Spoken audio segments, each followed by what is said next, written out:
안녕하세요. 사연 읽어주는 남녀입니다. 오늘도 와주셔서 감사드리며 오늘의 사연 시작하겠습니다. 안녕하세요.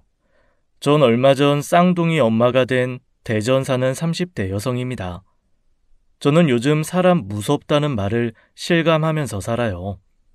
절대 그럴 것 같지 않던 사람이 범죄를 저지르기도 하고 또 범죄를 저질러도 모르쇠하고 평범하게 사는 사람이 얼마나 많겠나 싶어서요. 저도 이 일을 겪기 전엔 그런 말을 들으면 그래도 세상은 살만하고 더불어 사는 사람이 더 많다고 했을 거예요. 하지만 지금은 아이 키우기 너무 무섭다는 생각이 듭니다.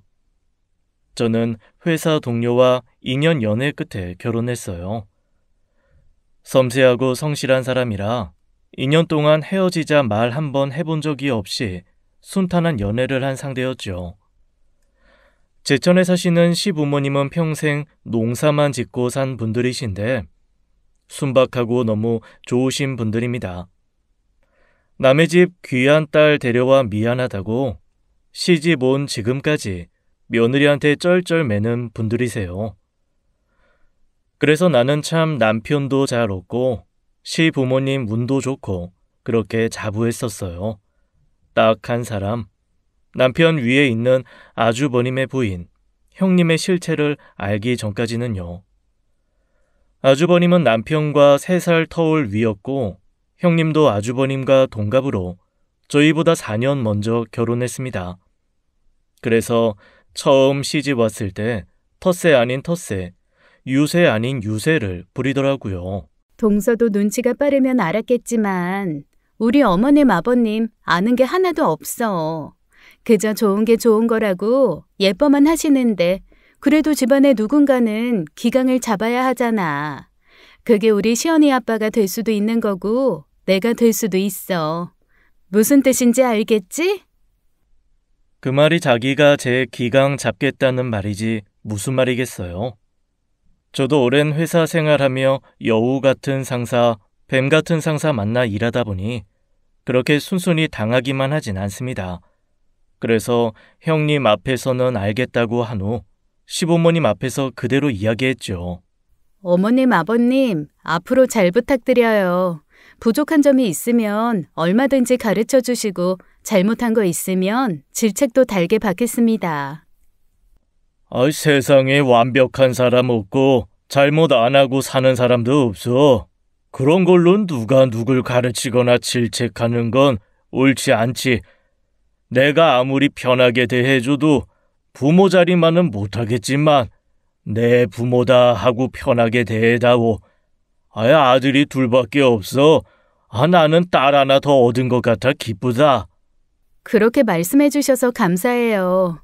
형님께서는 누군가 이 집안에 기강을 잡아야 한다고 하셔서 긴장을 많이 했나 봐요. 기강? 당신이 그런 소리를 했어? 아니, 나는 그런 의미가 아니었는데 동서가 좀 오해를 했나 보네. 네?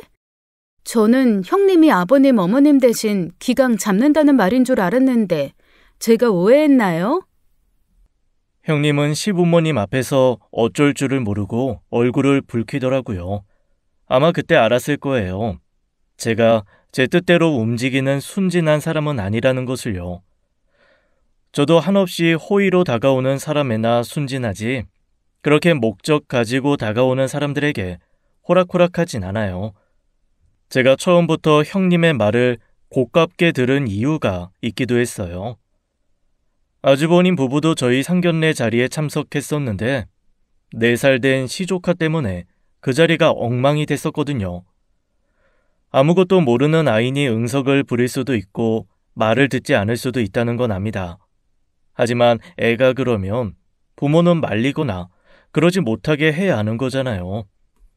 그런데 형님은 애가 반찬을 손에 쥐고 던지거나 말거나 나가고 싶다고 울거나 말거나 애 하나를 못 잡는 거예요. 그걸로 시부모님도 쩔쩔매시고 저희는 굉장히 어이가 없었죠. 저희 언니 부부도 참석했는데 5살 난 조카는 사돈댁에 맡기고 왔었거든요. 그땐 몰랐는데 알고 보니 형님도 충분히 친정에 맡기고 올 수 있는 상황인데 애를 데려왔더라고요. 상견례는 형식적인 자리라 그냥 넘어가긴 했지만 그때부터 형님 자리가 보통은 아닐 거라고 짐작은 했습니다. 그런데 아니나 다를까 그 뒤로도 몇 번 언짢은 일이 생기는 거예요. 결혼 후 얼마 지나지 않아 어린이날이었어요. 그때 형님 번호로 제 남편에게 카톡이 왔는데 마침 제 옆에 남편 핸드폰이 있어 보게 된 거예요. 그런데 형님이 조카가 이야기하듯 남편에게 비싼 옷 사진을 캡처해 보내주며 그러는 겁니다.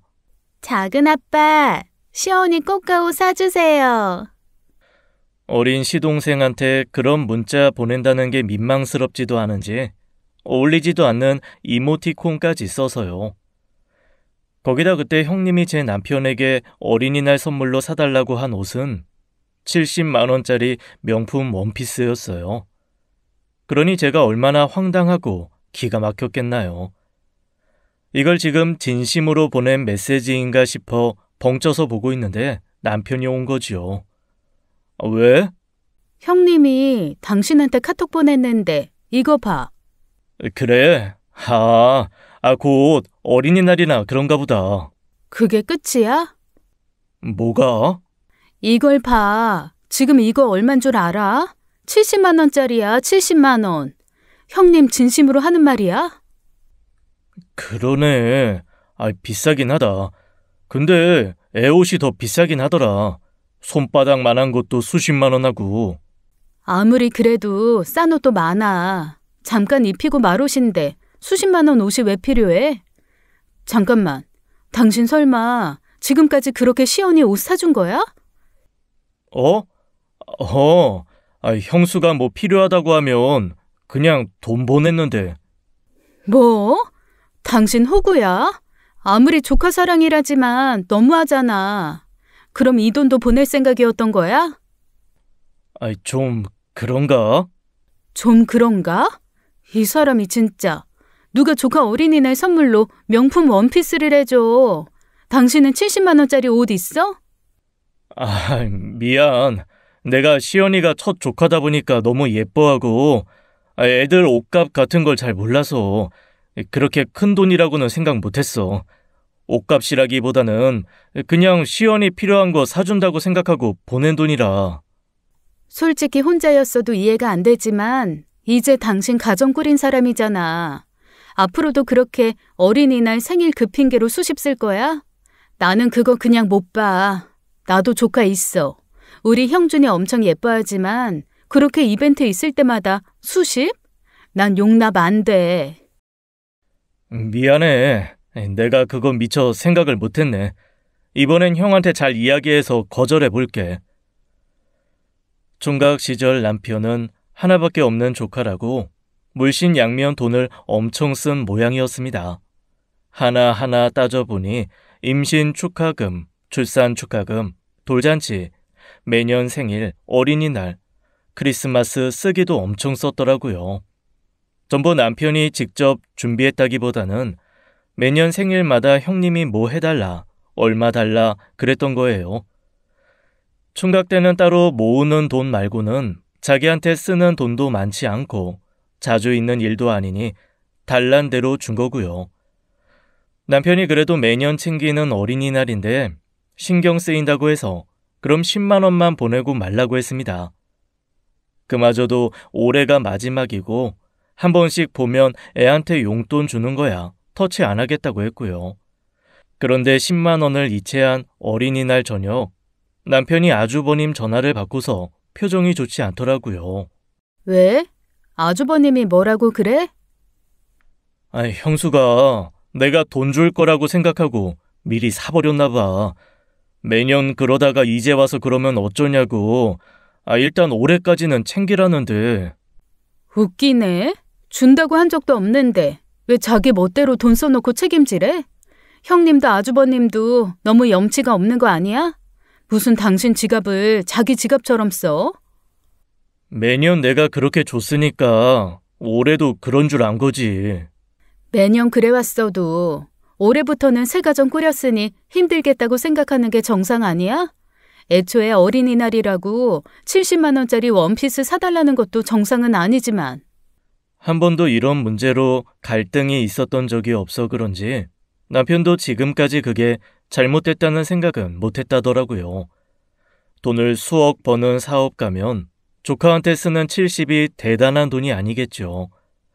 하지만 저나 남편이나 공기업 근무하면서 버는 돈 빤하고 아파트 대출금의 저희 미래도 생각해야 하잖아요. 그렇게 따지면 1년에 조카한테만 200은 쓰는 건데 세상 어떤 월급쟁이 삼촌이 그렇게 쓰냐고요. 저는 절대 안 된다고 못을 박았고 돈도 보내지 않았습니다. 계좌를 오픈하고 경제권을 제가 가지고 있는 터라 남편이 몰래 보내기도 힘들었을 거예요. 그러다 그 주 주말 어린이날 때문에 불편한 만남을 해야 했죠. 그 때문인지 처음부터 저를 보는 시선이 냉랭하더라고요. 매년 순순히 말 잘 듣고 지갑 열던 시동생이 모른 척하니 그게 다 저 때문이라고 생각했겠죠. 인사도 안 하고 말도 안 하기에 저도 처음에 인사만 하고 말았습니다. 시부모님과 식사를 마치고 시댁으로 갔는데 아무도 없을 때 둘이서만 거실에 앉아 남게 된 적이 있어요. 형님과 단둘이 있는 게 불편해 자리를 피하려는데 형님이 불쑥 그러더라고요. 동서가 애가 없어서 그러나 봐. 네? 둘이 사는 거랑 애 하나 있는 거랑은 천지 차인데. 무슨 말씀이세요? 아니 그냥 동서가 너무 배려가 없는 것 같아서. 제가 배려가 없다고요? 하고 싶은 말씀이 있으시면 알아듣게 말씀해 주세요. 빙빙 돌려서 말씀하지 마시고. 그래, 말 나온 김에 이야기할게. 이번에 시연이 어린이날 그냥 넘어가라고 한 거 동서 맞지? 그게 아니면 매년 조카 예뻐서 그냥 지나치지 못하던 서방님이 왜 그냥 넘어갔겠어? 그냥 넘어간 거 아니고 준원 씨가 10만 원 보낸 걸로 아는데요. 그 정도면 된 거 아닌가요? 상대가 준다고 하면 모를까. 처음부터 그렇게 비싼 옷 사달라고 말하는 게 저는 더 이해가 안 되는데요. 동서가 이 집안 분위기를 몰라서 그래. 원래 우리 시연이는 이 집 첫째 손녀로 태어나서 아낌없이 받던 애라고. 그 돈? 솔직히 서방님한테 무리인 것도 아니고 하나밖에 없는 예쁜 조카 위해서 쓸 수 있는 돈 아니야? 100번 양보해서 그것도 준원 씨 혼자였을 때 얘기죠. 결혼해서 가정 꾸린 사람이 조카한테 어린이날이라고 70을 써요? 저희가 무슨 재벌이에요? 저도 조카한테 그렇게까지 안 써요. 저희도 아파트 대출금에 아이 준비로 그렇게까지 여유가 없네요. 진짜 동서 말이 안 통한다. 자기 고집대로 살았더라도 시집 왔으면 그 집안 가풍을 따라야지. 어떻게 그렇게 제멋대로만 하려고 그래? 그래서 이 집에서 적응해서 살겠어? 형님이 선만 잘 지켜주시면 문제 없을 것 같네요. 뭐? 마침 그때 시아버님께서 안방에서 나오시면서 언쟁이 끝났습니다. 정말 어처구니가 없더라고요. 보통은 자기가 지나쳤구나 싶어 자중하지 않나요? 그런데 제가 잘못했다는 듯이 저만 아니면 문제도 없었을 거라는 듯이 구는 게 너무 기가 막혔어요. 거기다 남편에게 서운하다는 문자 메시지를 보냈는데 그 내용이 가관이더라고요. 준원이 네가 장가간 건 너무 기쁜 일이지만 그게 우리 시연이한테는 슬픈 일이 된 것 같아서 서운하다. 하나밖에 없는 삼촌 뺏긴 것 같아 슬프네. 새 출발은 응원하지만 준원이 네 인생에서 우리 시연이는 잊지 않았으면 좋겠어. 삼촌 사랑 받지 못하는 시연이 너무 안쓰러워. 그것도 또 제가 무슨 헛소리를 할까 싶어 남편 휴대전화를 보다 발견한 것이었어요. 그냥 적당히 네 하겠다는 거 답장 못하게 하고 제가 대신 연락했죠. 준원 씨 결혼했으니 호칭 제대로 써주셨으면 좋겠어요. 그리고 결혼했으니 시연이 삼촌 작은아빠이기 이전에 제 남편이니 그런 문자도 삼가시면 좋겠네요.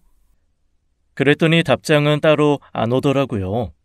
제가 남편 핸드폰 확인하는 거 알았는지 남편에게도 연락 안 하고요. 갈등 싫어하는 남편이 굳이 이렇게까지 해야겠냐고 하기에 엄포를 놓았습니다. 내 남편 아니고 시연이 삼촌으로 살고 싶으면 그냥 이혼하고 그러고 살아. 안 말릴 테니까.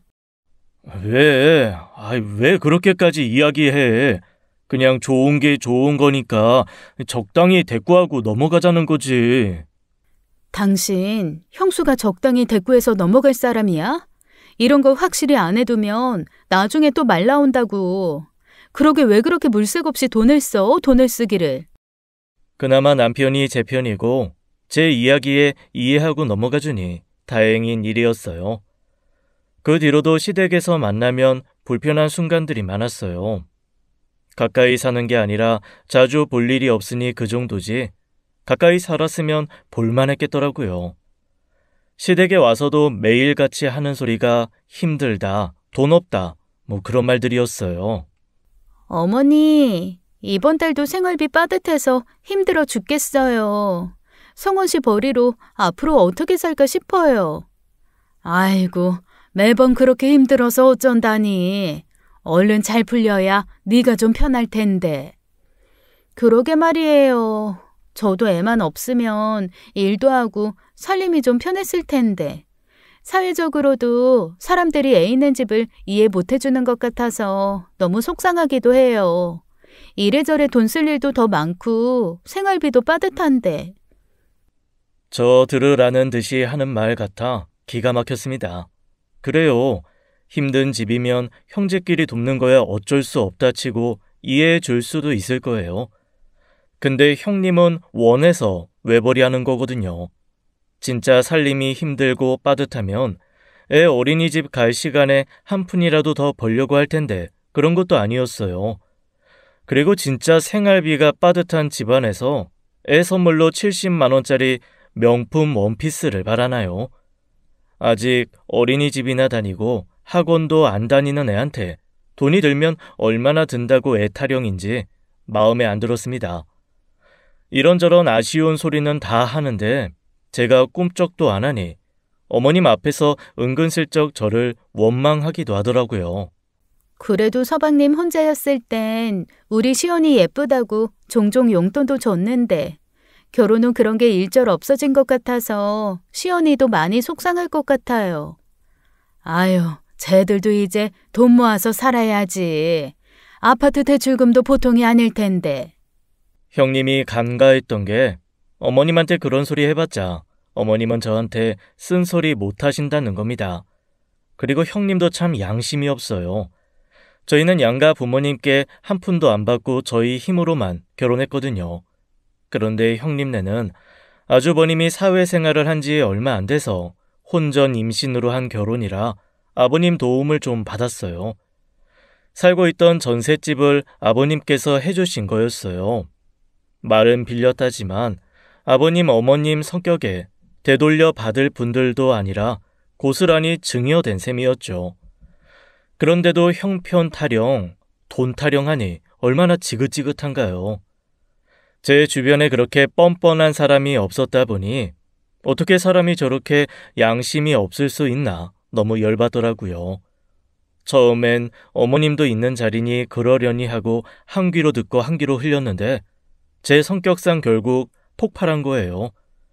물론 어머님 앞이니 목소리를 높일 수 없어 은근하게 매겼죠. 하나밖에 없는 조카가 그렇게 예쁘대요? 예쁘지. 동서도 동서 조카 예쁘다지 않았어?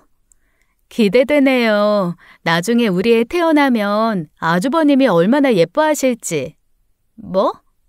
준원 씨가 결혼 전에 형님 임신해, 출산해. 시온이한테 매년 쓴 돈이 장난 아니던데. 저희도 아주버님만 믿고 있어도 되는 거죠? 원래 그런 건 품앗이라잖아요. 그러자 형님은 할 말이 없는지 갑자기 확 달아오른 얼굴로 저를 노려보기만 했습니다. 저는 그저 웃으며 고개를 돌려버렸고요. 애는 뭐 자기만 가질 수 있나요? 결국 제가 애 낳으면 고스란히 돌려줘야 할 돈이라는 건 생각 못하나 보더라고요. 그리고 형님이 하도 그러니 애도 예뻐 보이지 않았습니다. 애를 오냐 키워 그런지 버릇도 없고 아무리 어리다지만 성깔이 보통 내기가 아니에요. 다 같이 외식하러 갔다가 가고 싶다는 편의점에 안 들르면 그 자리에 들어 누워 대성통곡을 하는 애입니다. 저도 조카가 있어 알지만 그럴 낌새가 보이면 저희 언니는 얄짤없이 그 자리에 그냥 두고 가버리려고 하거든요. 그렇게라도 해서 애 고집을 고치려고 해야 하는데 결국 형님은 운운에 달래며 편의점에 가요. 그게 편의점이면 또 다행이죠. 한 번은 제 차 키를 달라고 해서 얼마나 황당했는지 모릅니다. 첫 차를 뽑았을 때 언니가 사준 제 이니셜이 박힌 키링이었어요. 그게 반짝반짝한 보석이 달려 예뻐 보이긴 했겠지만 그렇다고 차 키를 달라고 하는 게 상식적으로 말이 되나요? 그냥 달라는 게 아니라 애 진정될 때까지만 가지고 있겠다는 거잖아. 그럼 전 어떻게 가라고요? 지금 집에 가야 하는데 시연이 진정될 때까지 기다리라는 말이에요? 기다리면 되지. 바쁜 일 있는 것도 아니잖아. 아휴, 동서가 애가 없다고 몰라도 너무 모른다. 애 마음도 엄마 마음도 좀 알아줬으면 좋겠어. 아니요, 형님. 이럴 때는 형님이 아닌 건 아니라고 교육시켜야 하는 게 맞죠. 저도 제 조카 크는 거 다 봤고 그럴 때마다 저희 언니는 안 되는 건 안 된다고 제대로 교육했어요. 형님 애 교육 방침에 이래라 저래라 할 생각은 없는데요. 제 일이 엮이면 말이 다르죠. 시연아, 빨리 줘. 작은 엄마 가야 돼. 아, 싫어. 그건 작은 엄마 물건이야. 안 주면 작은 엄마가 시연이 혼낼 거야. 에. 제가 그 한마디 했다고 보란듯 귀청 떨어지게 우는데 얼마나 얄밉던지요. 처음엔 눈물도 안 나오는 가짜 울음을 쥐어짜다가 자기 엄마 품에 푹 안기는데 정말 기가 막혔습니다. 그런 저를 형님은 원망스레 보다가 짜증 난다는 듯 애 손에서 억지로 차키를 빼서 제 발치에 던지더라고요. 그렇게 형님 가족이랑 마주칠 때마다 스트레스가 이만저만이 아니었습니다. 그러다 이건 진짜 아니다 싶어 시어머니께도 결국 서운한 소리 하게 된 계기가 있었어요. 저희는 맞벌이니 그래도 양가 부모님 생일이나 어버이날, 명절은 챙기려고 노력해요. 명절 때마다 멀리서 온다고 음식도 어머님이 혼자 다 준비해 주시는 게 너무 마음에 쓰여 봉투를 준비했습니다. 됐다고 마다하시는 거 억지로 어머님 앞치마에 넣어드린 거예요. 그런데 제가 잠시 자리 비웠을 때 형님이 또 돈 타령을 하니 어머님께서 그 돈을 그대로 형님한테 주시는 게 아니겠어요? 좋다고 웃는 형님을 보니 순간 너무 열받아 그냥 지나갈 수가 없더라고요. 어머니, 좀 서운해요. 응? 아무리 받아도 되는 자식, 받아만 가는 자식 따로 있다지만 제가 방금 드린 봉투를 어떻게 열어보지도 않으시고 바로 형님께 드려요. 저는 어머님, 아버님 위해서 드린 돈인데 형님이 가져가시니까 제 성의가 무시당한 것 같아서 섭섭해요. 아유, 그게 아니라 시어내미가 하도 죽는 소리 하니 뭐라도 쥐어줘야겠다 싶어서 그게 나온 거야. 절대 작은애, 네 성의 무시하고 그런 거 아니다. 동서, 어머님께 드린 돈 어머님이 알아서 하실 일인데 면전에 대고 그런 말 좀 그렇다. 어머님 무안하시게. 그럼 어머님 무안하실 일 없게 형님이 돈 타령 안 하시면 되겠네요. 어머님 아버님은 뭐 땅에서 돈 캐내시기라도 한대요? 전부 밭일에 농사일에 힘들게 번 돈인데 형님은 매번 왜 그렇게 당당하게 돈을 달라고 하세요? 형님이 일을 하세요. 아버님 어머님도 하시는 일인데 왜 형님은 못해요? 뭐야? 나는 시연이가 있잖아. 애가 있는데 어떻게 일을 해?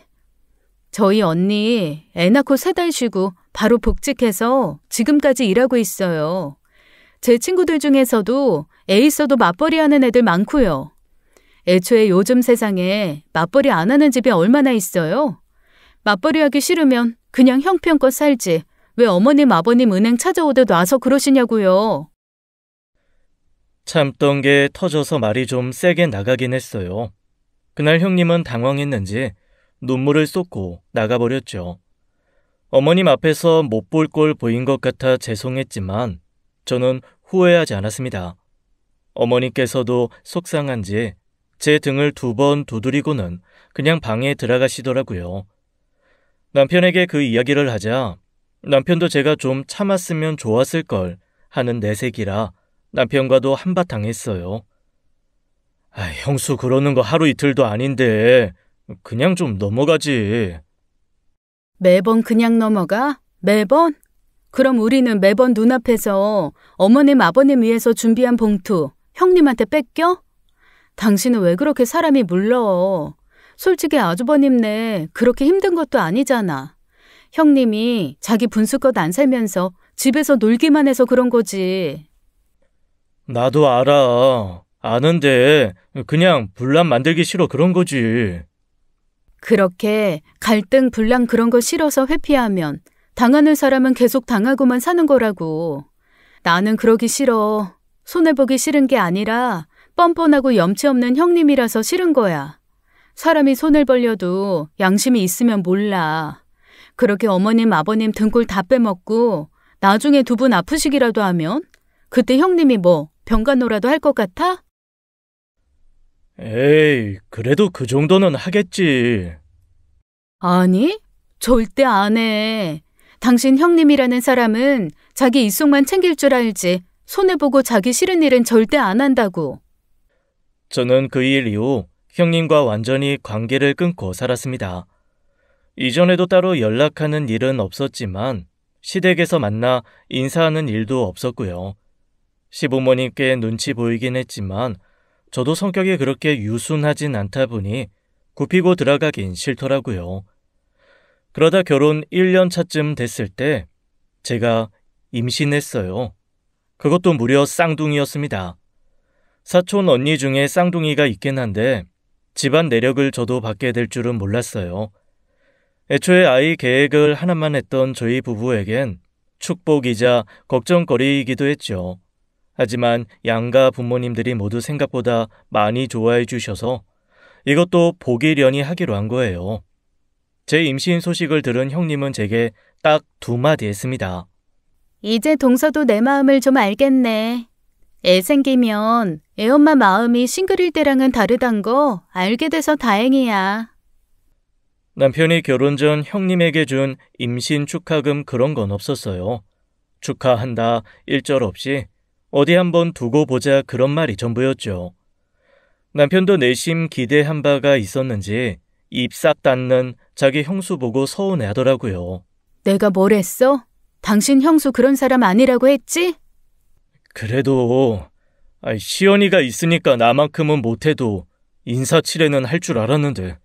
어디 한번 두고 봐. 출산할 때 1,000원 한 장 쓰는지 안 쓰는지. 저도 그냥 넘어가지는 않았습니다. 형님이 자꾸 속 뒤집는 소리 할 때 벼르고 있다가 한마디 던지곤 했죠. 지난번에 어머님 앞에서 돈 문제로 그렇게 말을 했는데도 형님은 변하는 게 없었어요. 제가 없을 때마다 계속 아쉬운 소리 하는 것 같았거든요. 문제는 시댁이 매번 아쉬운 소리 할 때마다 척척 지갑을 꺼낼 만큼 여유로운 집은 아니었다는 거예요. 애초에 아주버님 집 해준 것도 2분 노후 자금이나 다름없었어요. 그 때문에 예순을 바라보는 나이에도 힘든 농사 일을 계속 하셔야 했습니다. 그러다 보니 한 번씩 병원 갈 일이 생기는데 우리 중 노는 사람은 형님밖에 없는데도 한 번을 안 가는 거예요.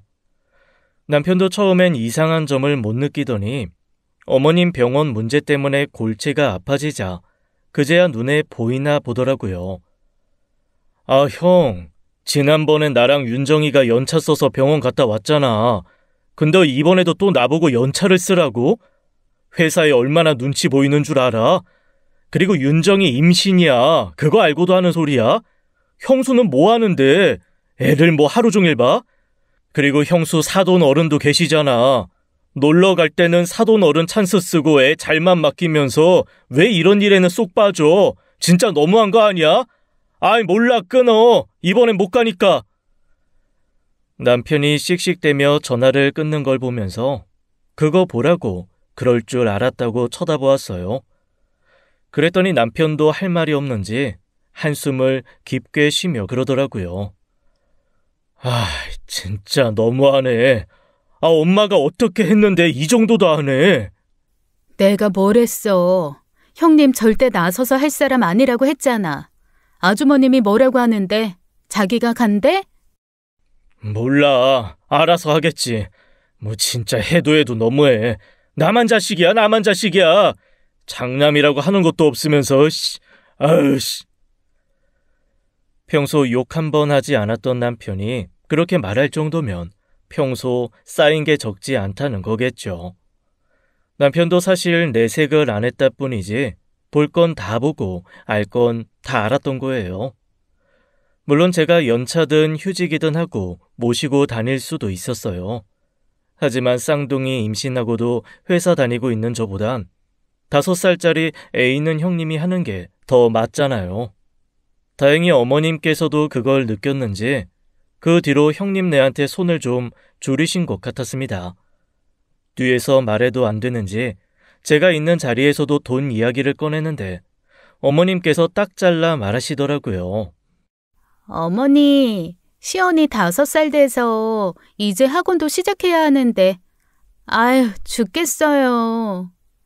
없으면 없는 대로 못 보내는 거지 뭐 어쩌겠냐. 네? 아니 그래도 다들 지금 이맘때쯤 시작하는 게 학원인데 뭐라도 시켜야지 안 뒤처지죠. 그럼 너가 나가서 좀 벌어라.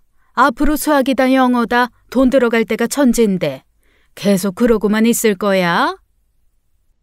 옆에서 듣고 있는데 속이 어찌나 뻥 뚫리던지 표정 관리하느라 혼났어요. 그러다 형님과 눈이 마주쳤는데 붉어진 얼굴로 저를 노려보더라고요. 어머니께서는 복숭아를 깎아다 제게 밀어주시고요. 공주가 먼저 나오려나 보다. 복숭아를 그렇게 찾는 걸 보면. 먹고 이따 갈 때 다 가져가. 네 시아버지가 너 주려고 사둔 거야. 아휴, 어머니 감사해요. 어머님 아버님 덕분에 우리 공주 복숭아 들고 태어나겠어요. 임신이 체질이란 말이 있잖아요. 운 좋게도 제가 딱 그쪽이었습니다. 처음 한 2주 정도 약간의 입덧만 있었지 임신으로 몸이 대단히 힘들지도 않았어요.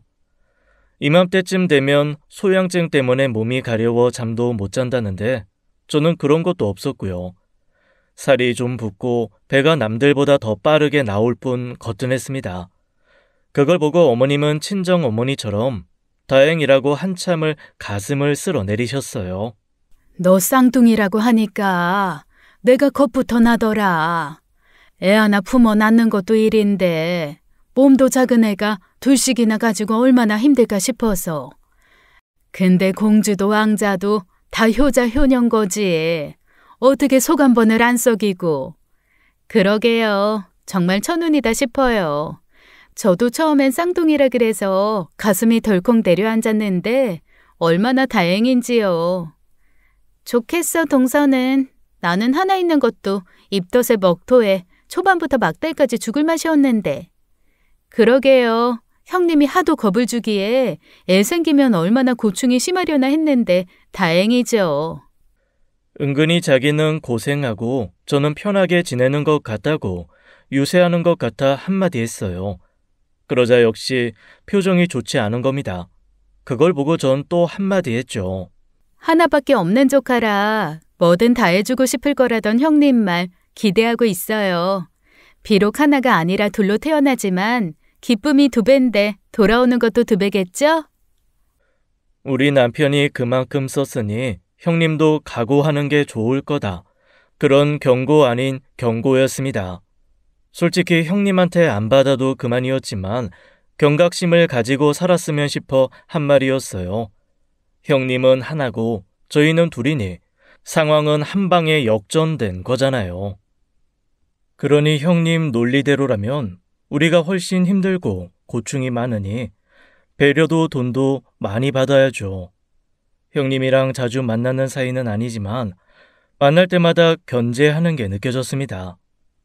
배가 불러오기 시작하면서 더 심해진 것 같았어요. 추석에 다 같이 모여 앉은 자리에서 조카 앞에 두고 갑자기 이상한 소리를 하는 겁니다.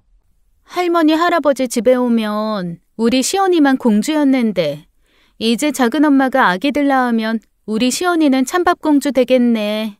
그치, 시연아? 그러면 우리 시연이 얼마나 슬프겠어.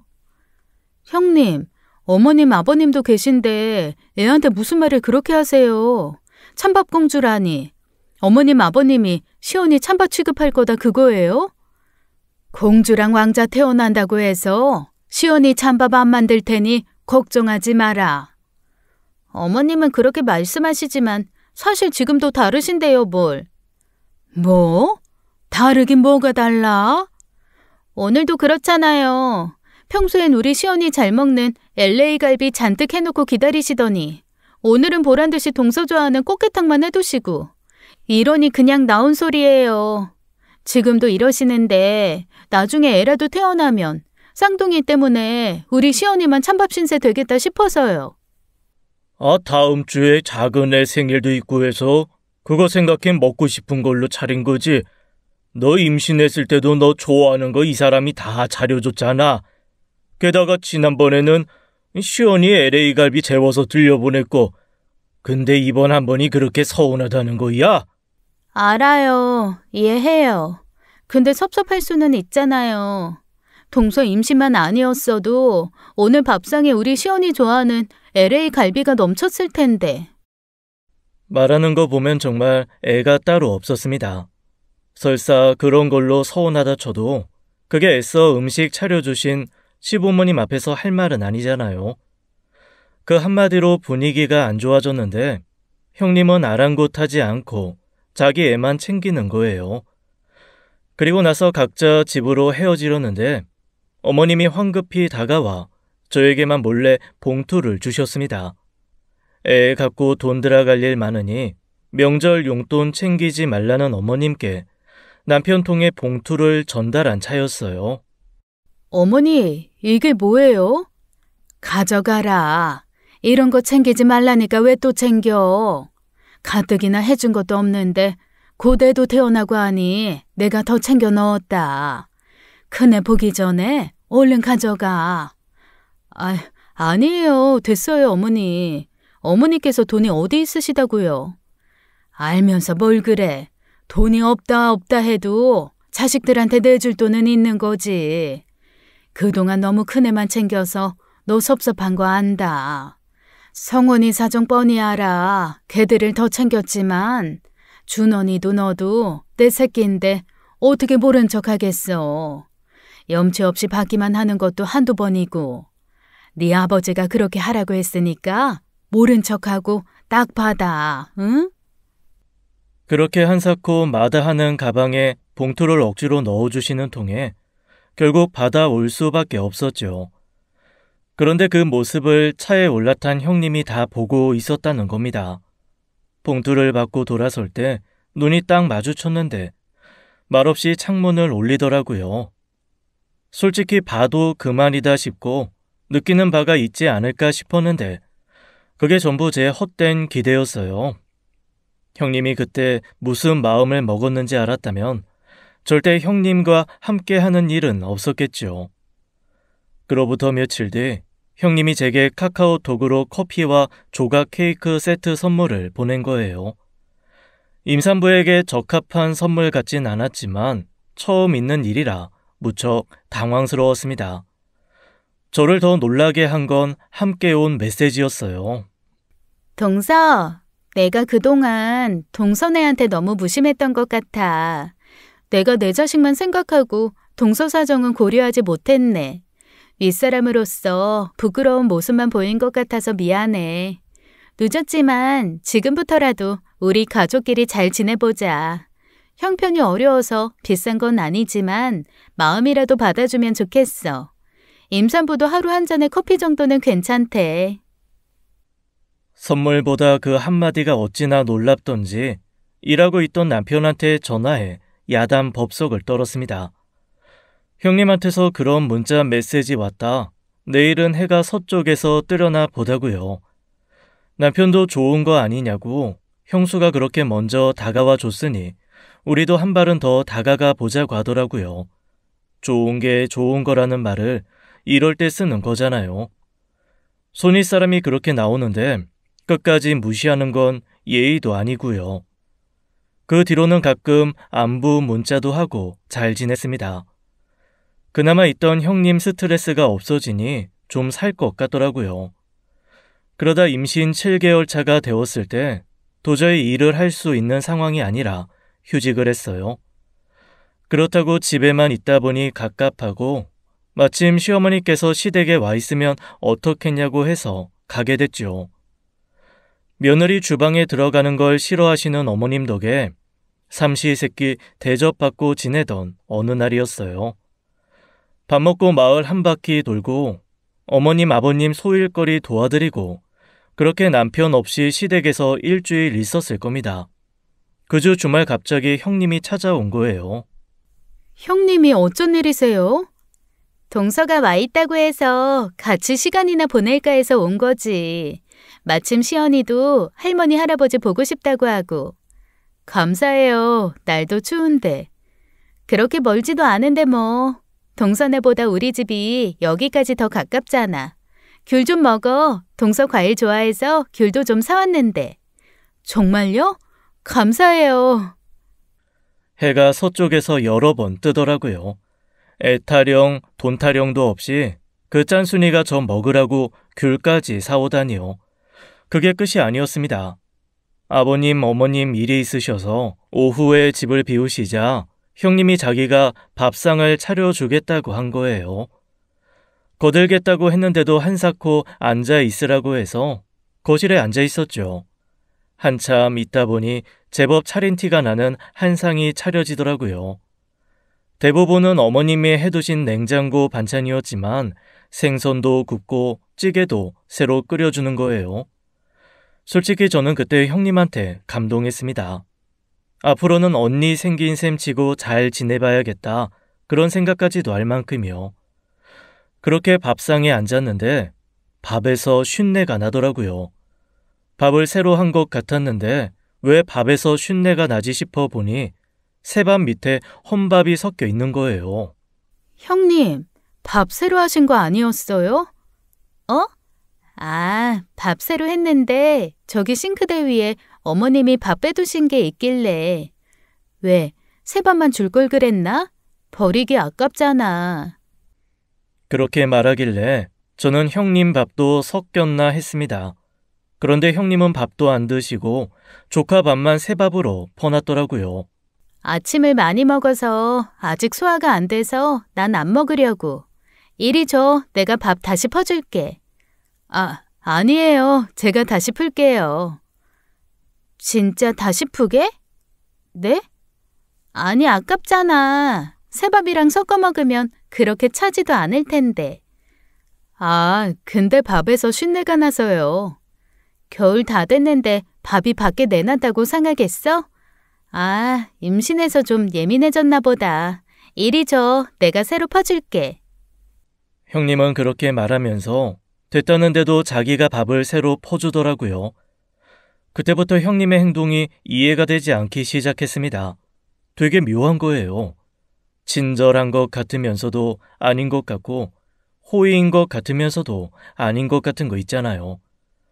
그렇게 밥을 먹기 시작하는데 형님이 제 쪽으로 양념게장을 들이밀더라고요.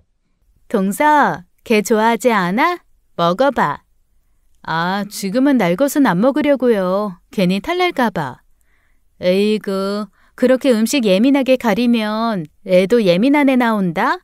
게장이고 여러 날 숙성시킨 것 같은데 뭐가 걱정이야. 그래도 이왕이면 안전하게 가는 게 좋죠. 그 후로는 더 권하진 않았습니다. 하지만 한창 밥 먹고 있을 때 들어오신 시어머니 말에 저는 식겁했어요. 오자마자 저희 밥상을 보시더니 바로 게장을 집어 가시는 거예요. 이건 어디서 꺼낸 거야?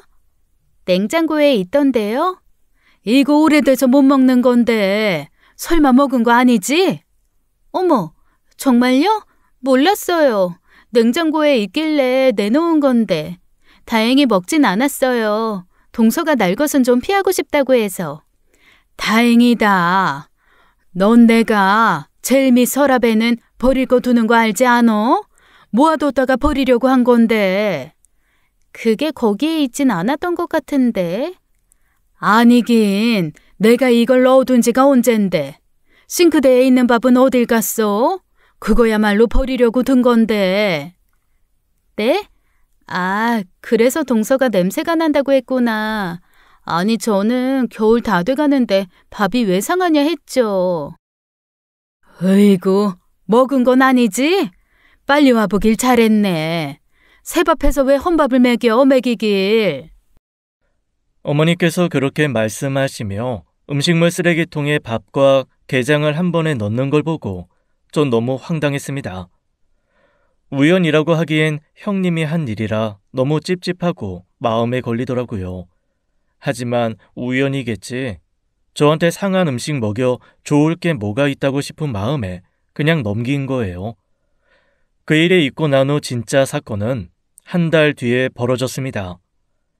집에서 혼자 무료하게 시간을 보내고 있는데 형님으로부터 연락이 왔어요. 응, 동서, 오늘 시간 돼? 저요? 네, 특별히 약속은 없는데요. 왜요? 아니, 내가 오늘 약속이 있어서 대전 갈 참인데 괜찮으면 만날까 해서. 아, 그래요? 몇 시쯤 오시는데요?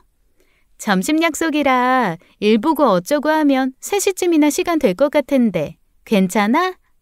네, 괜찮아요. 그럼 집으로 오실래요? 혹시 동서 괜찮으면 백화점 안 갈래? 애들 곧 태어나는데 뭐 필요한 거 해주고 싶은데.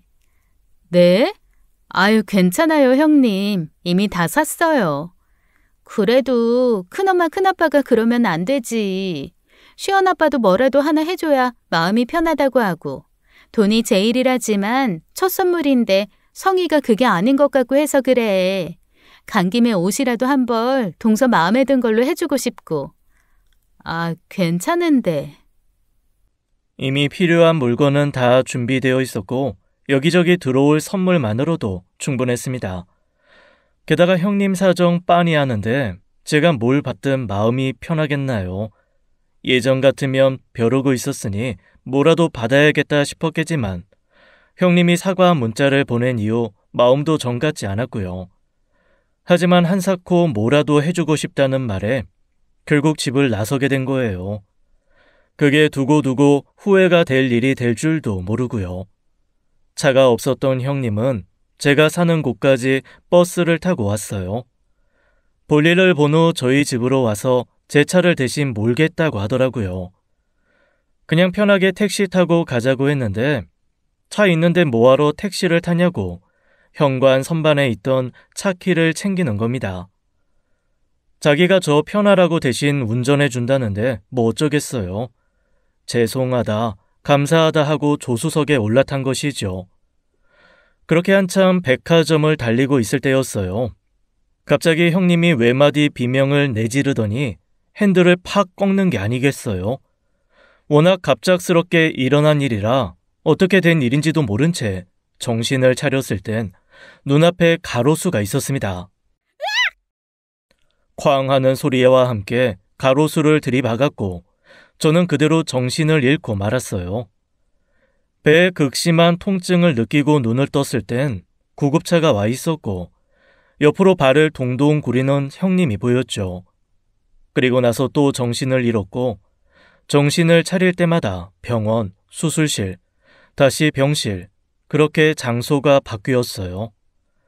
그리고 제대로 정신을 차렸을 때 저희 엄마가 제 손을 꽉 잡고 계셨습니다. 엄마, 어떻게 된 거야? 윤정아, 정신이 좀 들어? 어떻게 된 거야? 잠깐만. 저는 순간 배가 전보다 좀 꺼졌다는 느낌을 받았어요. 묵직한 통증에 스스로 일어날 수도 없었고요. 아니겠지, 설마 아니겠지 싶어 공포에 질린 얼굴로 엄마를 보자 엄마는 고개를 내저었습니다. 공주가 많이 힘들었나 봐. 애가 버티지를 못하더라. 엄마, 그게 무슨 말이야? 공주가 버티질 못했다니. 엄마는 그저 제 손을 꾹꾹 눌러주시며 괜찮다, 괜찮다 그러시기만 하시는 거예요. 그 사고로 응급 제왕절개를 했는데 미숙아로 태어난 쌍둥이가 인큐베이터에 들어갔지만 딸이 버티지 못하고 죽었다는 겁니다. 숨이 막히고 정신이 아득해지더라고요. 억장이 무너져 악이라도 지르고 싶은데 쉰 소리밖에 나오지 않고 말 그대로 돌아버릴 것 같았어요. 경찰 조사에서 형님은 갑자기 뛰어든 고양이에 놀라 핸들을 틀었다고 했다더라고요. 저는 충격 때문인지 사고 당시 기억이 거의 없었어요. 그냥 잘 주행하다가 정신을 차렸을 땐 형님의 비명소리와 함께 가로수가 제 눈앞에 있었으니까요. 조수석 쪽으로 들이받아 형님은 근육이 좀 놀란 거 말고는 문제가 없었고 차는 폐차를 시켜야 할 정도였습니다. 나 안서방이 그렇게 화낼 수 있는 사람이라는 것도 몰랐어. 아주 미친 사람처럼 형수한테 달려드는데 옆에서 다 말릴 지경이었다. 하기사 애 잃은 부모 마음이 오죽했겠어. 나 같아도 아주 머리털 다 뽑고 싶었는데 아무리 그게 실수라지만 아휴 고양이 하나 피하려다가 이게 무슨 일이냐고. 그 뒤로 시간이 어떻게 흘렀는지도 모릅니다. 몸을 추스르고 천만다행으로 살아남은 아들을 보러 갔는데 눈물이 말도 못하게 쏟아지더라고요. 남편과 부둥켜 안고 얼마나 울었는지 모릅니다. 그 작은 게 어떻게 그 큰 사고를 버텼나 기특하기도 하고 다행이다 싶기도 하면서 그 작은 게 얼마나 힘들었으면 그렇게 가버렸을까 싶어 죽은 딸에 대한 미안함과 죄책감에 마음이 무너졌죠. 그 뒤로 형님은 가까운 거리도 아닌데 이틀에 한 번꼴로 병원에 찾아왔었어요. 보기 싫다고 한 번도 만나진 않았지만 올 때마다 이것저것 사오는데 전부 간호사들에게 줘버렸죠. 형님도 형님이지만 제가 그 차만 안 탔어도 그렇게 안 됐을 거란 생각에 너무 힘들었습니다. 저는 오래 병원에 있지 못하고 퇴원한 후 아들 때문에 매일같이 병원에 나오고 있던 어느 날이었어요. 엄마와 전화 통화를 하며 병원에 도착했는데 엘리베이터 앞에 익숙한 뒷모습이 보이는 겁니다. 또 형님이 찾아온 것이었어요. 마주치기 싫어 발걸음을 돌리는데 형님 목소리가 제 발목을 콱 잡았죠. 아 몰라. 하나는 살아서 골치 아프게 됐어. 그래도 다행이지. 쌍둥이 낳고 사는 꼴을 어떻게 봤겠어? 요새도 그런 요새가 없었을 건데. 아, 내가 정확하게 박았는데 애가 목숨줄이 질긴가? 몰라, 나중에 천벌 받으라지. 야, 너 같으면 안 그러겠냐? 걔들 태어나봐. 우리 시연이 완전 찬밥 신세되지. 안 그래도 어머님 아버님 작은 애 하면서 동서 그년 얼마나 챙기는데. 아, 진짜 꼴 보기 싫어. 그래도 죄인 흉내는 내야 해서 일주일에 2-3번씩 이 고생을 한다. 그래야 나중에 원망을 덜 사지. 차라리 나 욕먹는 건 나아. 우리 시연이 위해서면 아무것도 아니지. 아, 죽으려면 차라리 아들이나 죽지. 또 아들이 살아서. 야, 잠깐만. 나 엘리베이터 탔거든? 내려서. 저는 형님 뒤에서 그 기가 막힌 이야기를 잠자코 듣고 있었습니다. 엘리베이터가 도착하자 형님은 엘리베이터에 올라타 몸을 비틀었어요. 그러다 저를 보고 소스라치게 놀라며 휴대전화를 떨어뜨렸죠. 동서! 저는 대꾸도 하지 않았습니다. 사람이 화가 머리끝까지 나면 이성을 잃는 게 아니라 도리어 차분해지더라고요. 저는 가만히 있는데 형님은 안절부절 못하며 엘리베이터에서 나와 횡설수설하는 거예요. 그게 동서 얘기가 아니라 친구 얘기야. 그 친구 얘기 좀 거들어주다 보니까 내가 무슨 말을 했더라? 그러니까 동서 오해하는 거 아니지? 저는 그때 엄마한테 잠시 전화 좀 끊겠다고 했는데 엄마도 그 이야기를 다 들었는지 무슨 소리냐고 묻더라고요. 일단 전화를 끊고 물었습니다. 상당히 오해할 만한 이야기 같은데요. 그럴까봐 내가 걱정돼서 하는 말인데 정말 동서 얘기 아니야. 친구 얘기였어. 정말로. 누가 들어도 그렇게 안 들렸지만 친구 누구 얘긴데요? 그 고등학교 때 친구 현선이라는 애 얘기야. 그분도 쌍둥이 낳다가 딸이 죽었나 봐요. 동병상련인 것 같은데 연락처 좀 주시겠어요? 서로 이해하고 이해받을 게 많을 것 같은데. 아니, 현선이가 낯을 많이 가려서 지금 상태도 별로 안 좋기도 하고. 아니, 동서 정말 아니야. 정말 동서 얘기 아니라니까. 뭔가 이상하다고는 생각했어요. 괜히 원망하는 것 같아서 생각 안 하려고 했는데 왜 하필 틀어도 그쪽 방향으로 틀었는지, 왜 작정하고 브레이크도 안 밟고 가로수를 들이박았는지. 그래도 설마 일부러 그랬을까 싶어 그쪽으로는 생각도 안 했었거든요. 일부러라니. 그런 거 아니야. 동서 지금 무슨 생각하는 거야? 이건 제 손에서 해결하고 생각할 문제가 아닌 것 같네요. 동서, 어디가? 놓으세요. 형님이 그렇게 떳떳하면 지금 저 막을 필요 없잖아요. 형님은 할 말을 잃은 듯 붙든 손을 놓았습니다. 그러면서도 안절부절 못하더라고요. 저는 그 길로 남편에게 연락해 이 사실을 알렸습니다. 구구절절 그 충격적인 이야기를 입에 꺼낼 필요도 없었어요. 엄마와 통화 중이다 보니 자동 녹음 기능이 있는 핸드폰으로 가까이에 있던 형님의 목소리가 들어갔었거든요. 음성 파일을 분석하는 곳에 의뢰해 형님의 목소리를 키워 증거를 만들었고, 그때부터 제대로 된 증거를 수집하기 시작했어요. 당시에도 차량 블랙박스에는 고양이가 찍히지 않았는데 형님은 분명히 고양이가 찍혔다고 우겼었거든요. 고의성이 입증되면서 다시 수사가 시작되자 수상한 게 한둘이 아니었습니다. 주변 상인들 말로도 워낙 번화가고 음식 가게도 없다 보니 길고양이가 거의 안 보이는 지역이라고 했어요. 플랜카드를 내걸어 확보한 다른 차량 CCTV에도 고양이는 없었고 누가 봐도 사고 형태가 이상했죠. 내가 그때 사고를 분명히 봤거든요. 핸들을 이렇게 확 꺾어야지 여기를 받을 수 있는 거잖아요. 이게 졸음운전 형태도 아니고 뭘 피하는 것도 아니라서 이상하다고 생각은 했어요. 형님은 끝까지 실수였다, 고양이였다고 했지만 제가 녹음한 파일을 듣고는 당황에 쩔쩔매더라고요. 자기 친구 이야기라느니 오해로 사람 모함한다면서요. 아주버님까지 나서서 이건 아니다, 사람을 왜 그렇게 몰아가냐, 저희 부부를 원망하는 겁니다. 재수씨, 아무리 집사람이 미워도 이건 아니죠. 어떻게 사람을 살인자로 몰아요? 그 사람이 아무리 그래도 그 정도는 아니에요. 아주버님도 그 녹음을 듣고도 그렇게 이야기해요? 저 애 잃었어요. 형님 때문에 내가 8달이나 품에 안고 있던 우리 공주 잃었어요. 그런데 제 앞에서 너무하다 말씀하실 수 있어요?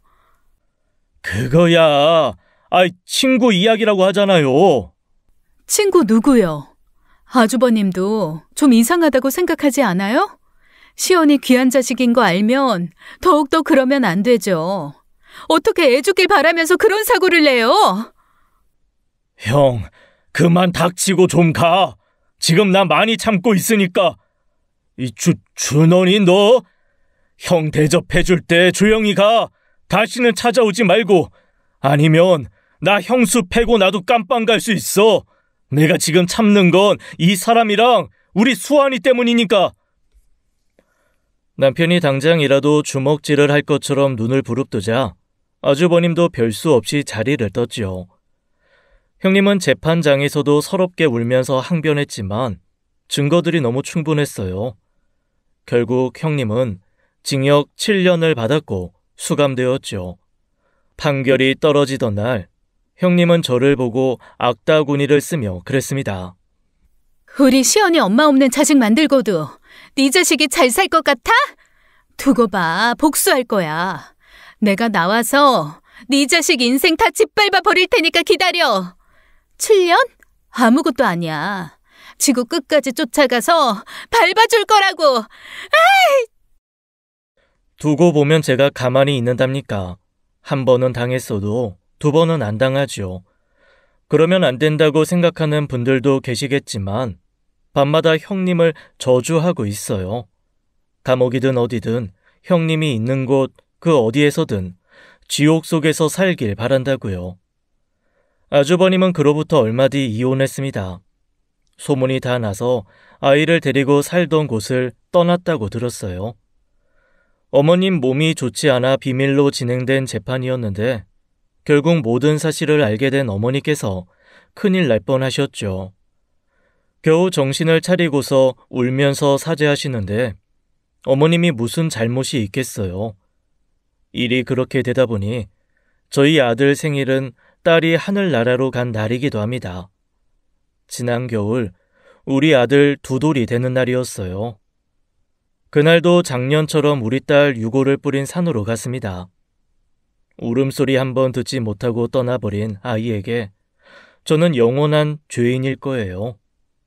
그래서 갈 때마다 마음속으로 기도합니다. 지켜주지 못해 미안하다. 그러니 한 번은 꼭 다시 엄마한테 와달라고 말이에요. 그리고 지난주 저는 둘째를 임신했어요. 아이가 제 목소리를 들은 것 같기도 해서 간절히 딸이길 바라고 있습니다. 둘째가 딸이면 아이가 저를 용서하고 다시 찾아와 준 것만 같을 것 같아서요. 우리 아이, 제게 다시 찾아온 거 맞겠죠. 지금까지 사연 읽어주는 남녀였습니다. 끝까지 함께 해주신 여러분 감사드리며 저희는 다음 사연으로 돌아올게요. 감사합니다.